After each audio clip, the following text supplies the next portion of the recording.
Wow, that's a really hard story to follow. So I thought I'd talk about puberty. Right? You can already see there's smiles, there's laughter. That's awesome, right? It's a good topic. So, I was talking to my brother about this, and he was telling me some of his stories, and he said, he remembers a time when he was in high school, and class was over, but he couldn't quite get up yet. And that kind of happened all week, so he missed recess all week.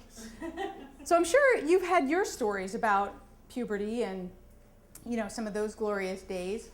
And, as I was thinking about this story, I was thinking about the interesting challenges of the generations, right? So, I was thinking about when I was young and I was growing up, and I was thinking about those times. And I was always interested, where they had on the wall, you'd measure how high you were, how tall you were getting, and then you'd come back a couple weeks later and you'd see how much taller you got.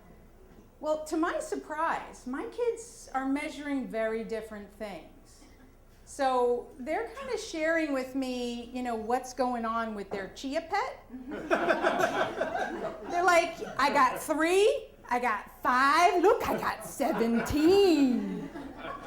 I'm like, okay, that's great. So we, I don't know if this is generational or, and then I was further thinking, well, what else is different about the generations? And I felt like, I really didn't know half as much as what my kids know today around sex and childbirth and puberty. Like, they know everything, right? I guess that's good about the education system, is that it gives us a break because we don't really need to talk about it. But they know everything, and they're only 9 and 11. And that wasn't meant to be funny. And they do. They really do. They know more. They're teaching me stuff. It's really scary. But so it made me think about, back to the time where, I was in the bathroom and all of a sudden there was blood in my underwear, and I had no idea. I was clueless, completely clueless. So I was freaked out, and I screamed for my mother, like crying and screaming, like, ah! Because I didn't know what was going on. And she came running in like, one of those tragedies and I knew that something was wrong because she started to cry. And I knew that I was going to die. So, and then she takes me by the hand. As I'm having this, I'm hyperventilating. She takes me by the hand and she takes me to her closet. And I am like, woman, I am about to die here. We need to get to the hospital, to the emergency room. We are not going to your closet.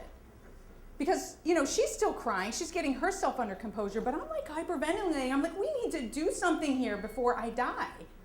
We need help. So, for whatever reason, she's rummaging through her closet. She's like, honey, I've been waiting for this day. I'm like, what do you mean? Like, what do you want your child to die? So, and she finds this big box that's buried underneath things. And so she's not really taking this seriously. And she says, listen, she says, this is the time. You're becoming a woman. You've got your period. I had no idea what she was talking about. It would have been helpful if she had that discussion with me a little bit before, or if maybe health education was as good as it is today. I had no idea what she was talking about. She's like, look, so she explains to me that this is my womanhood, and so she pulls out this box, right? And so I'm starting to get it. My hyperventilation is going down a little bit. And I'm like, okay, so I'm not gonna die? She says, no, you're not gonna die. She says, I have something for you. I'm so excited. So she pulls out this box, and she blows off the dust that's on top of this box. And I thought, okay, cool, maybe there's something exciting in the box for me as I'm coming into my womanhood. And it was really not what I expected. So as she opens the box, she pulls out this mattress, or what appeared to me at the time to be a freaking mattress. And I'm like, what? Are we gonna, is it nap time? She's like, no, you use this. I'm like, what are you talking about? Use what? She says, oh, wait, that's not it. So in addition to this giant mattress, which I guess you'd call today a super extra, super duper maxi pad. This was not, like, this was giant. This was This could have been, my daughter could have used this for soccer to be her you know, those shin guards, right? Right, so that no pain's coming through there, because it really could have been through my ankle and my knee there. She goes, wait, there's something else. And I go, there's something else? So she reaches in and she pulls out this belt, which I swear to me at the time looked like a seat belt of some sort, that you were supposed to take this giant mattress and you were supposed to lock it into this freaking belt. So she had me try it. And I was like, are you kidding me? My legs were forced apart. So this is all I knew. So I went to school the next day, completely self-conscious, embarrassed. I mean, people obviously, they knew. You know they knew, right? You know they knew.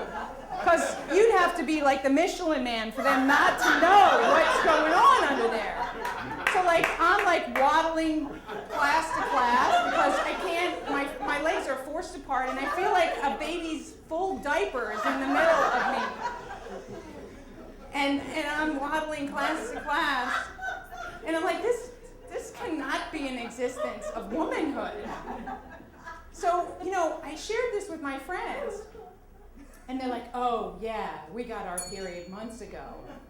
So they shared with me this great new concept called the tampon. And I thought, this is amazing. It's small, it's compact. So, you know, first of all, parents, some things are really not worth saving for your kids, first. And so, second of all, so my glorious day was the day after I got my period, when I discovered tampons.